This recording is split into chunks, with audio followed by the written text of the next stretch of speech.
Hello and welcome back to the lecture. So, we were deriving state space realizations from transfer functions, and what we saw last lecture that we discovered the form which is called the first companion form of or the phase variable form, and a form is basically identified by its uh, by how the A matrix looks. So, that is the signature of a particular form, and then we played around a bit to discover the alternate first component form, where we basically shifted the coefficients in the B matrix, coefficients of the numerator in the B matrix in some way, because they were not the coefficients directly, and in the original form the coefficients of the B matrix, the coefficients of the numerator were in the C matrix, and in the alternate first component form the coefficients of the numerator were in the B matrix, not in a direct manner, but through the defining the intermediate variables p0 to pn. So, they were in terms of those, and today or in this lecture we are going to see the second companion form or the rectangular form. Sorry. So, in the rectangular form, why the name comes, probably you can understand from the shape of the block diagram that we have here. This is easy to derive from the transfer function. So, what we have done, we have manipulated the transfer function in a different manner and have come to this particular form. So, what we have done, you see that we have cross multiplied with the numerator and the denominator, taking them one side to another, and this basically will give some expression. Now, what we have done instead of, so in the first component form we collected the d and y in one side and the rest of the terms in the other side, but here we are not doing some things like that. What we are doing, we are collecting as if the terms, we are collecting the terms uh, depending on the order of S. So, S is having various orders starting from S0 to Sn. So, we have collected this term. So, Sn we have collected from LHS and RHS both side and combined them together to form something you can call as the coefficient of Sn. Okay, so they are composed of the variables ys and us. Of course, they are not constant coefficients. So, but you can call them as coefficients of these powers of s. So, all these coefficients are there with us, and then what we do, we divide by s to the power of n all throughout, and then what happens when we divide by s to the power of n all throughout, we get this term ys independent of anything else, and then we shift all other terms to the RHS. So, that is how you get the last equation. So, you should write down the steps, intermediate steps here. You should first divide by Sn and then take ys at one side and then shift the others to the other side. What happens here is that this s to the power of n minus 1 getting divided by Sn becomes 1 by s, next term becomes 1 by s square, and this last term, which was previously not having any coefficient, not having any power of s, now is 1 by s to the power of n is there now with it. What does this mean? This means basically, as you know, what is 1 by s? 1 by s is basically the integrator. You know it from the your first course in control systems. 1 by s basically acts as an integrator. So, 1 by s to the power of n basically acts as n number of integrators. So, this term basically means that this signal bnu minus any, this particular signal has to pass through n number of integrators in order that it can form the output, it can go and form the output. So the output is composed of all these different terms which are in the plus first term plus second term plus so many terms. So each of these terms are like one signal which is, and all these signals are getting added up, getting summed up to form the output. So keeping this in mind, now we can easily form this block diagram. Now you take a look at this block diagram. So we understand that 1 by sk indicates that a signal passes through k number of integrators. We also know what that particular signal is. So you see here, let us look at y. Y must be composed of the summation of all those signals.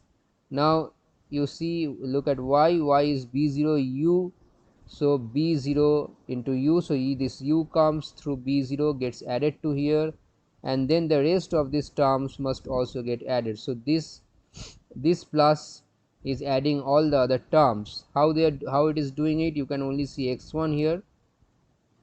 However, as you can see, what is say any term, let us say this term. What is this term? This is basically bn minus 1 minus an minus 1 y, bn minus 1 u minus this y is coming here, an minus 1 y. So am I at the same page? Yeah, something came up actually, so sorry about that. So yeah, so what I am explaining here is that look at this particular term. This is bn minus 1 u minus an minus 1 y. So this is the term just before the last term.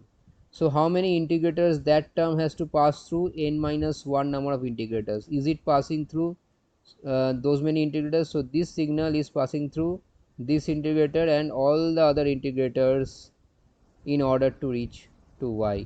So it is only not passing through this last integrator. So it is passing through n minus 1 integrators. So there are n total n integrators, and this particular signal is passing through all the n minus 1 integrators as it is supposed to pass through. Let us consider the last term bnu minus any. So this signal is passing through all the integrators. So in this way you can see whichever term needs to pass through as many integrators, it is actually passing through those many integrators in this particular block diagram. So then everything is fine. So so everything is fine then. So what else is there to look from the block diagram? The definition of the states. So we know that the output of an integrator is basically the state. So there are n number of integrators and we define the states in this way: x1 as the output of the last integrator and xn as the output of the first integrator, and hence in this manner we will be able to define the state dynamics, or we will be able to evaluate the state dynamics. So let us see what the state dynamics become. One state dynamics you can easily see here: xn dot equals to bnu plus any. So if you know what is y, you will be able to construct this. So let us see one by one. So what is here? You see y is x1 plus bu. So this is from the block diagram. So let us refer it back again. Y equals to x1 plus b0 u, that you can easily see. What is x1 dot? X1 dot is the, this signal is x1 dot here. Just before the integrator we have the x1 dot, it is here. So x1 dot is basically, as you can see, x2 plus b1u minus a1y, and y you already know what is y. Y is x1 plus b0u. So in that light we will write, so x2 minus a1 into y. So y we have written down plus b1u. Similarly, x2 dot is basically x3, x2 dot will be x3 coming in, b2u and a2y, and y we will replace with x1 plus b0u. So in that manner you can proceed and you can evaluate all this, all the state dynamics, all the first order differential equations which govern the evolution of the states. So these equations you can write. Xn minus 1 dot will be xn minus an minus 1 y, the y we have written down as x1 plus b0u plus bn minus 1 u. Finally xn dot. So in xn dot there is no other state coming in from the left hand side. So xn dot we don't have anything coming in from here, it is only bnu plus any, and any is basically y is x1 plus b0u and this is bnu. So now it is very simple, we have the output equation with us, we have all the state dynamics with us. So in terms of ax plus bu cx plus du, in this form if we write, then we can easily see from this equation, from this set of equations, that a is nothing but this, a takes this form. So you see x1 is coming in all the state dynamics starting from x1 dot to xn dot, and it is simply the coefficients a1 to an. X1 is multiplied by the coefficients a1 to n. So for x1 dot it is minus a1, x2 dot it is minus a2, xn dot it is minus an. And what else? For all the dynamics apart from xn dot, all the others are having the state just after it. So x1 dot is having x2, x2 dot is having x3, xn minus 1 dot is having xn. So these ones are also coming. So remember these ones in the pre-diagonal, so in the upper diagonal. So in the same manner you can see these ones again coming here. So what is the difference from the first companion form? This upper diagonal remains same in the first companion and the second companion form. However, the position of these coefficients change. In the first companion form they were in the last row, in the second companion form they are in the first column. Okay, and the order is also reversed. So in the first companion it was, the order was from an to a1, in the second companion the order is from a1 to an. Okay, this position of an remains same. So you fix this, if you pivot this an minus an in this particular position, then you can easily understand the first component form is all the coefficients after that, the second component form is also all the coefficients starting from this point upwards. So in this way also it may help you to remember, but you have to remember one thing, how we have chosen these coefficients in the transfer function. Did we start with an or did we start with a1? So that you have to notice. Okay, so go back and notice the transfer function, and that is how you should place the coefficients here also. So have the correspondence there, so don't jumble things up. What is b? B, as you can see from the from this dynamics, is basically every equation, the x1 dot will be having the element b1 minus a1 b0, b1 minus a1 b0. So in general the xi dot will have bi minus b0 ai, bi minus b0 ai, and this is true for even xn dot. So xn dot is also not any different. So all these are in this manner placed. What is c? Y is simply x1 plus b0u. So c would be 1 0 0 0 0, and d is simply b0. And again the same comment for the strictly proper. So this is not simply proper, strictly proper TF, b0 would be u, and b will then reduce to the coefficients of the numerator only. So previously what happened, previously in the first companion form, these b's were in the c vector and it reduced to the only the coefficient if b0 was 0. Now this get transferred to the B vector, and the same thing applies. Okay, so the coefficient of the numerator is directly the B matrix, and if you have to write it in this manner, the numerator coefficient is directly the B matrix, then A takes this form, A then takes this particular form, C then takes this particular form. Okay, so this is the first component form and the second component form. You can place them side by side. In your rough notes, you place them side by side and observe the two. Do you find any relationship, any sort of relationship between these two?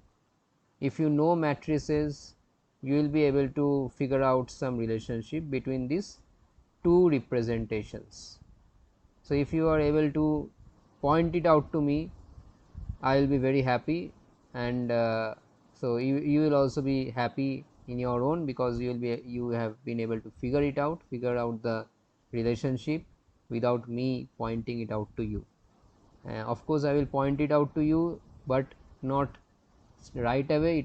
It will take some time. Going ahead in the further in the course, it will be pointed out, but right away, if you are able to point it out to me and to the class in general, it is a very good sign that you are actually quite confident in, and you are having the good background knowledge to deal with this course of the control systems. So this course is all about matrices and vectors basically.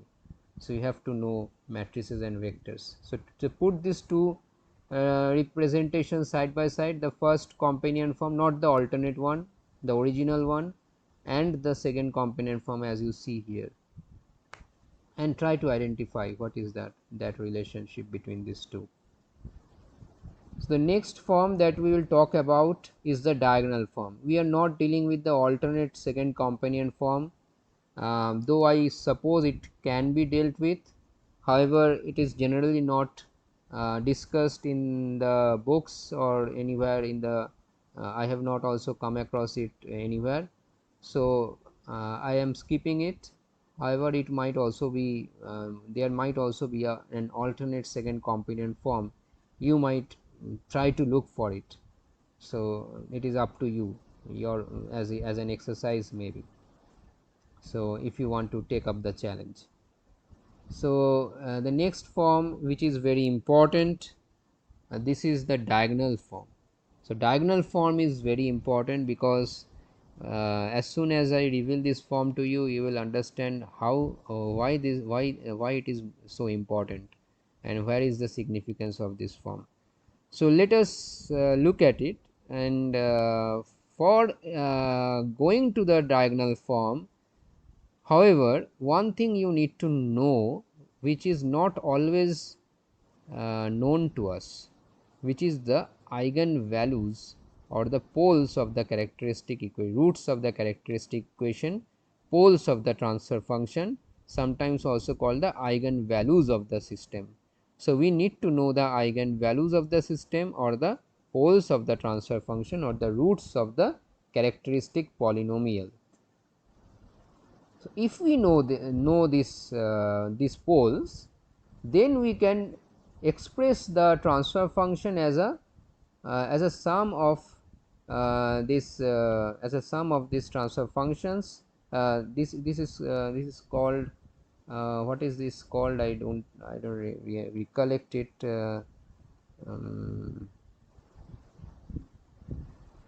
This is called the partial fraction. Yeah, partial fraction expansion.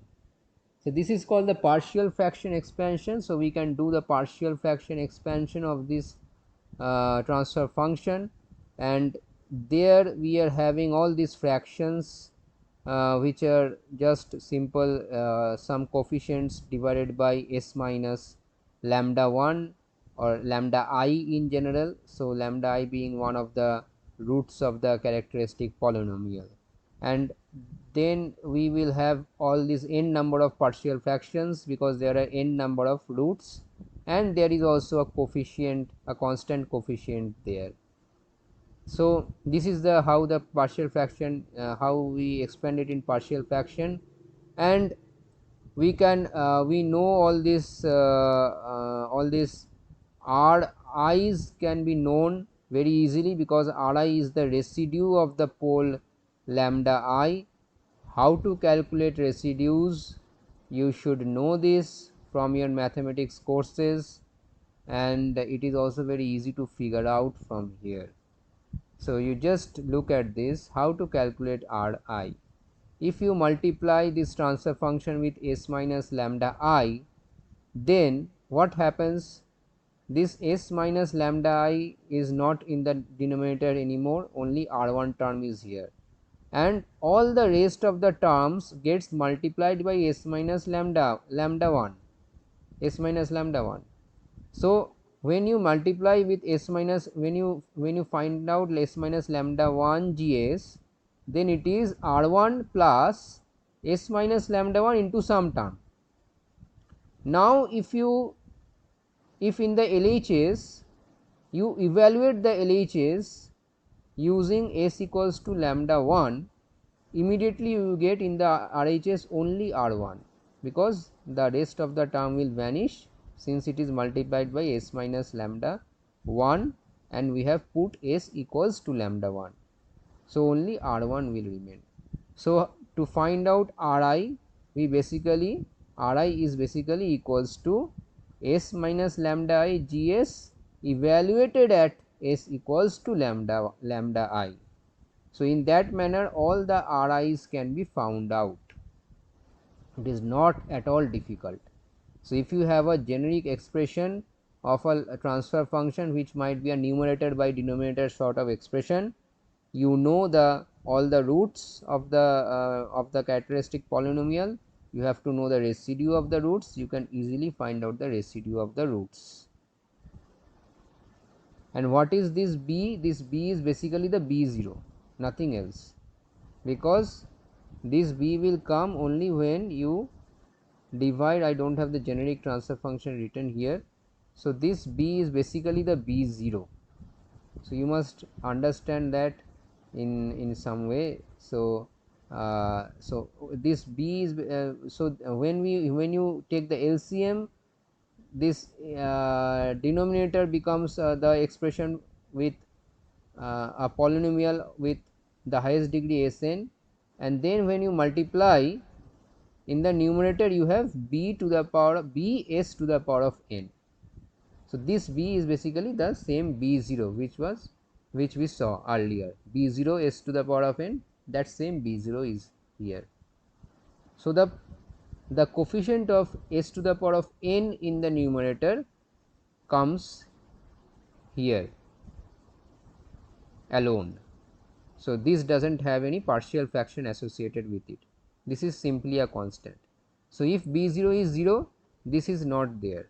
Okay, so if we have a strictly proper transfer function, we don't have this term b present in the partial fraction expansion. However, if we have only a only proper transfer function, this can come here. Now you look at the, now we need to evaluate the diagonal form state space representation. What we do, we consider each of these fractions as a individual transfer function xi by us. We consider xi by u as 1 by s minus lambda I, not ri by s minus lambda I, simply 1 by s minus lambda I. So 1 by s minus lambda I we consider as xi by u. So that means xi is basically u into s minus lambda I.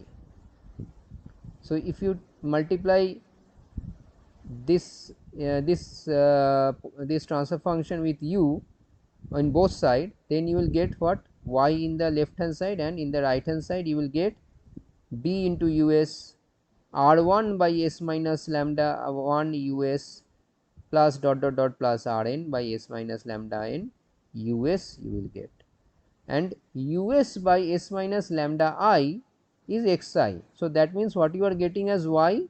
You are getting y as bu plus r1 x1 plus r2 x2 plus dot dot dot rn xn, because each xi is ui by is u by s minus lambda I.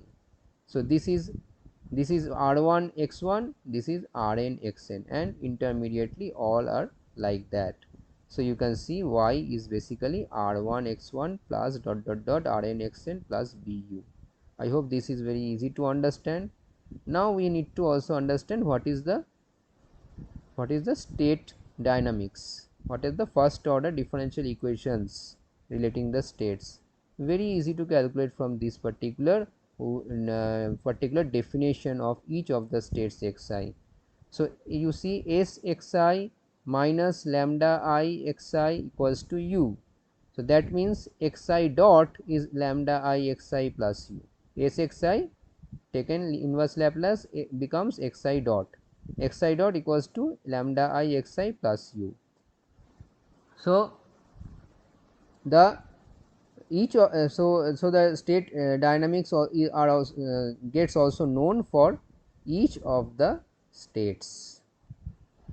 Xi dot equals to lambda I xi plus u. What is the significance? The significance is this. What is the significance of the diagonal form? The significance is this: each state dynamics is decoupled from each other. So previously you saw that x1 dot was equals to x2 plus something maybe coming there. So x1 dot was influenced by x2, x2 dot was influenced by x3. So in general it may happen that any xi dot, as we had seen in the first lecture, the general structure of the state space representation, that the any xi dot is a function of all the states, all the inputs. So the state dynamics is not decoupled in general, decoupled from the influence of other states. Every state evolution is influenced by other states in general. However, if you transform, or I will not use the word transform right away, if you represent the state space in the diagonal form, if you use the diagonal form representation or the diagonal realization, diagonal representation, then you will suddenly see that every state dynamics becomes decoupled from one another. That means the particular evolution of a state is dependent only on that particular state only, not on any other state. So here you see xi dot is only dependent on xi, not any other state. And also this u is coming, that's fine. We have some control on the evolution of that particular state as well. So if we find that suppose u is not there for the time being, just suppose we are not giving an external force, external input, then the dynamics is simply xi dot equals to lambda I xi, and we know how this dynamics behaves. It is a simple its solution is very easy to is already known to us. The solution is basically e to the power of lambda I t x 0 xi 0, and depending on what is the sign of lambda I, we can ascertain whether it is going to go down to 0 or diverge to infinity. That we can ascertain. I hope you have this much of knowledge of mathematics to understand what I am trying to say. So the asymptotic the solution is basically asymptotic in nature. Whether it is asymptotically converging to 0 or diverging to infinity will be determined by the sign of lambda I. So lambda I being negative will ascertain that it is converging, and being positive it will be diverging. Lambda I being 0, it will stay where it is, it will not change its value, because xi dot will be 0 only. However, we have a handle through this control input to influence these dynamics, in order to shape these dynamics. So if we have lambda I positive, then also we have a possibility of suitably designing this u, so that the effective dynamics becomes converging. This is very easily seen from the diagonal representation now. It was not previous in the previous representations, we are doing some representation, but this particular fact was not very evident, it was not coming out from those representations. From the diagonal representation, this fact is coming out in a very evident manner, that we are having a handle to influence the dynamics of each of the states. So that is how this diagonal form is useful, and it is also making our life very simple, because each of the dynamics is independent of other states, and we know the solution very well. It is very well known solution, the unforced solution I am talking about, and we can design an u very easily, in order to in order that we can shape the dynamics here. So if you simply design this u as suppose something k into xi, then the total becomes k plus lambda I xi, and if lambda I is positive, you make k enough negative so that total k plus lambda is negative, and your states are converging in nature. So we want the states to converge, we don't want them to diverge. That is, I hope that is very obvious to you as a control engineer. So we don't want the internal states to run away somewhere and become infinite, and that would eventually damage the system. From the system perspective, if you look at it, we want the states to die down, or it reach to somewhere specific. So this is the beauty of the diagonal form, we must realize this. And there is another alternate form of the diagonal where we simply do a change here, as you will notice. Okay, so first we just have written down the ABCD form. So this is very obvious, I hope now you can understand from the state dynamics. A is simply lambda 1 lambda 2 all in the diagonals, because x1 dot is lambda 1 x1, x2 dot is lambda 2 x2, xn dot is lambda n xn, and u is coming in all of these. Okay, and then c is basically r1 x1 dot dot dot rn xn plus bu. So these are a b c d. Okay, so now we show another form of the this diagonal representation, where you will simply see c, this r1 to rn coming here, and this c becoming 1 1 1 1. How we do that? We simply change the definition here. So pay attention at this position as I move the slide.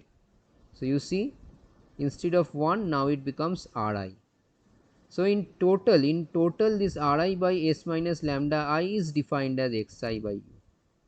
So when we do that, y is simply the summation of x1 to xn, because what is xi?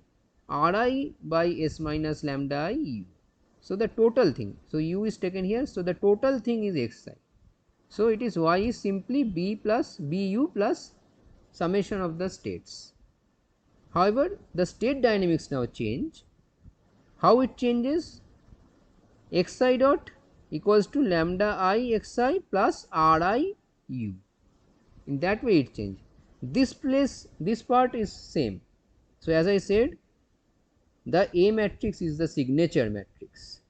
Even if you change the forms, make it alternate or whatever, the form is defined by the A matrix. So the A matrix retains its form, as you can see. The B matrix changes because this Ri is getting added in each equation. So R1, R2 to till Rn here in the B vector, they are getting added. C is simply 1 1 1 1 1 1 1 1 into x. So this x1 plus x1 xn, they will come if C matrix is 1 1 1 1 and D is B. So if we have a strictly proper transfer function, B would be equals to U and hence D will vanish. Normally you will find that in our state space relation, though we write it as Ax plus Bu Cx plus du, this D is not present generally. So generally generally we write this as x dot equals to Ax plus Bu, y equals to Cx only. So normally y is not in the not directly fed to the output. Y is not directly fed to the output. Y comes, U is not directly fed to the output. U comes to the output through the state dynamics. So it is fed into the state dynamics. State is evolving, and at a particular time x is having a particular value that translates to y as y equals to Cx. So the U to y, so U comes to y in at the output, going through or modifying the states, the values of the states, evolving the states, and then that states form the output in some relationship. So by in this relationship Cx for this particular case. So this is the utility of the diagonal form. So this is the utility of the diagonal form. So this is the end of the lecture here. Now you have several questions to think about. So we have studied three particular forms: phase variable, rectangle and diagonal. Also we have studied the alternate phase variable form. So now if you are given a question like this, I have given you the phase variable form perhaps and asked you to find out the diagonal form. So what to do in that case? So probably you would suppose that looking at the phase variable form, you will be easily able to construct the transfer function. Once you have the transfer function, you will be able to calculate the roots of the characteristic polynomial and come to the partial fraction form and then come to the diagonal form.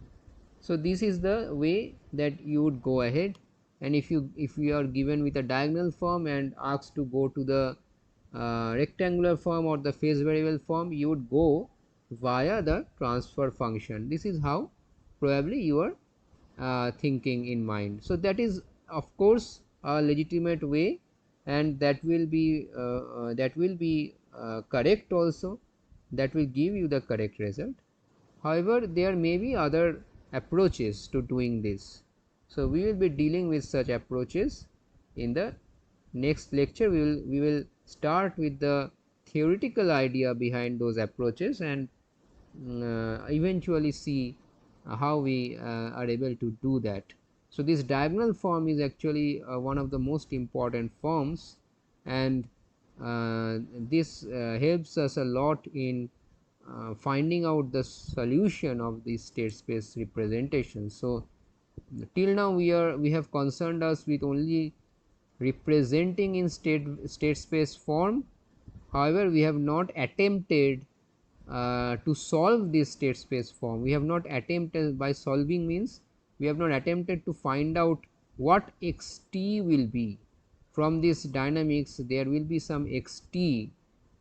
So we must be able to understand the evolution of x, the evolution of the states with time. so that xt has to be found out. Once xt is found out, output can very easily be found out from this relationship. Normally this d is 0, so output can be readily found out from this relationship. So that solution is not attempted yet. So when we will attempt the solution, there also we will find that this diagonal form is very important, and it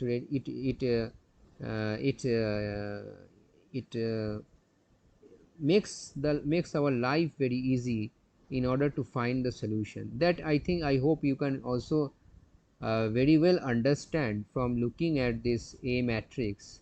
So if it is an unforced system, the solution of the states are simply e to the power of lambda 1t, e to the power of lambda 2t, e to the power of lambda nt. That's all. So that is the solution. So it is very easy to find the solution in the diagonal form, and if you know how the diagonal form is related to other forms, then you can translate the same solution in the other form, in the original form. So that is the beauty or the significance of this diagonal form.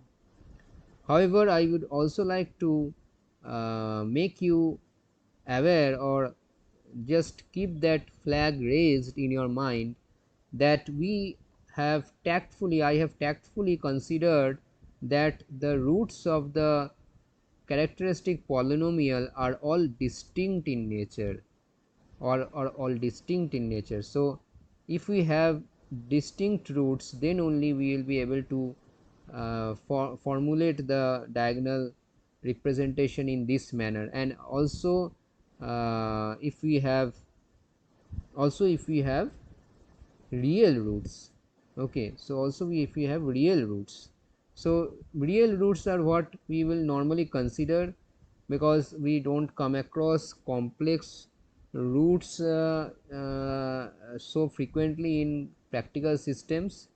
So what will happen when it becomes a complex root, that we will deal at the later part of the course. There is a when we talk about nonlinear systems, we have to look at it for some reason. So there we will handle it. However, for the time being, we will only deal with real roots. However, the simplicity that we have maintained here is not having any repetitive roots. So when there is repetitive roots, the diagonalization is not so simple. There has to be some extra steps involved, and additional concepts will come in. So that will be taken up as a separate module itself, because that has a lot to deal with it. So after we finish this particular module, which is the introduction to the state space realizations, a module on that particular idea will be started. So that will be dealt there in a more general and detailed manner. However, for the time being, you just have to understand the diagonal form and be aware of its significance, and in the repertoire of state space realizations. So with that, I would conclude the lecture. Thank you for your attention.